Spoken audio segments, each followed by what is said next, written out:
Welcome back to Morning at NTV. In Uganda, the level of autism awareness is very, very low. And we also do know that government does not recognize autism as an independent disability. So that means there is no funding for educational and other services that many of these autistic children might need. So the biggest burden is falling on the parents and the caretakers, like the Donor Center for Autistic Children.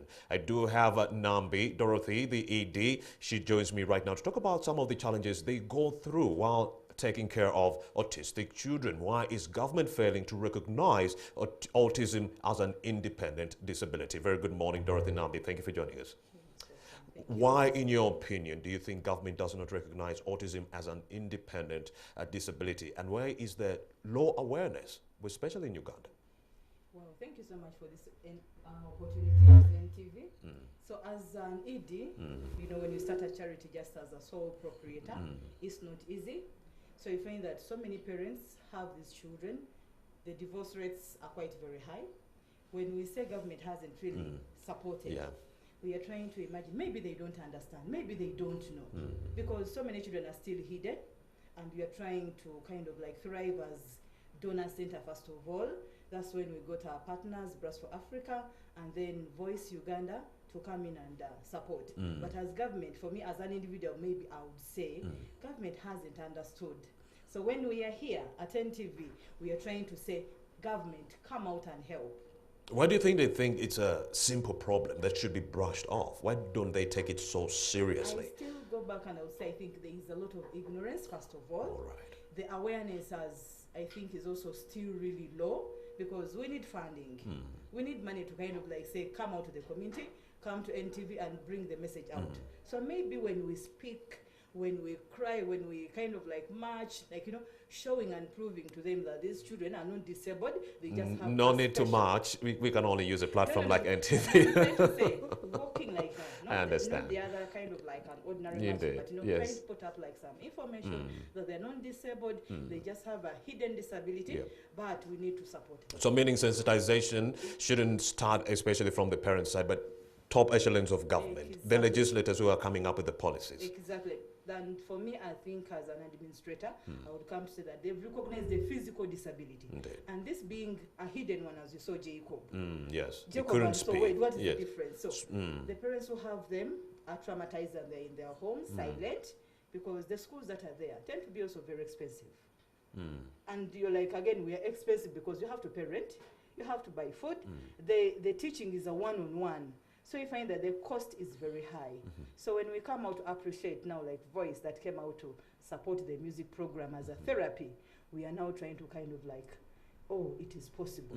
So for me, I would call government to come in and support, because we have come out to say we are there. They've had you and they have to come. Please, they have to come. We shall keep on Really, clamoring so and making that grateful. noise on your behalf. Yes. So besides the financial challenges, what are some of the other obstacles that you grapple with on a daily basis while working with children who are autistic?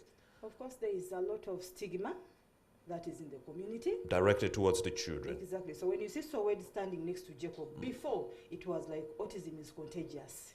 As a You mother don't used say. to cry. But now when Sowed comes and says, teacher, this morning Jacob said, how are you? I feel, wow. He spoke. So the young boy will take out the message. So when we come here and talk about it, maybe the stigma will come down and we shall get support. What kind of support do you need from government? Let us spell it out clearly for them. For example, I think as an individual, I'm still renting a home. Yes. Quite expensive.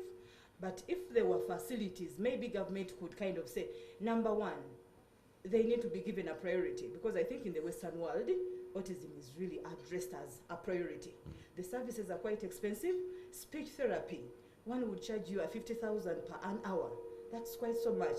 But when you get our colleagues from Brass for Africa who come and give us like 3 days in a week, and I'm seeing my children really. So if someone can really kind of say, let's go to donor center physically, I hear you. and, you know, feel what someone is going through. It's not Nambi, easy. what kind of advice do you have for the parents who are at home watching? Their child is not at donor center. I have my child at home. How best can I continue to take care of an autistic child without the help of donor center?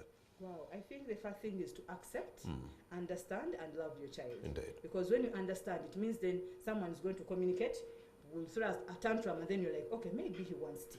Maybe he wants to get out of the house, because they end up being locked in the house, and that is just ignorance. But if someone is trying to communicate, maybe in an aggressive way, they are trying to communicate, understand them, support them, and love them. Avoid isolation. Exactly. AD, Donor Center for Autism, thank you very much, Dorothy Nambi, for coming through to acquaint us with this latest information. Thank you, NTV, for hosting us as well. Indeed, and we shall continue clamoring and calling on government to continue or actually start funding these services that are needed by children who are autistic. Please, government, start funding and recognize autism as a condition, please. A unique ability. A unique ability. All right, you're still watching Morning at NTV. Let's take a breather. We'll be right back with more information only here on the #1 Breakfast Show.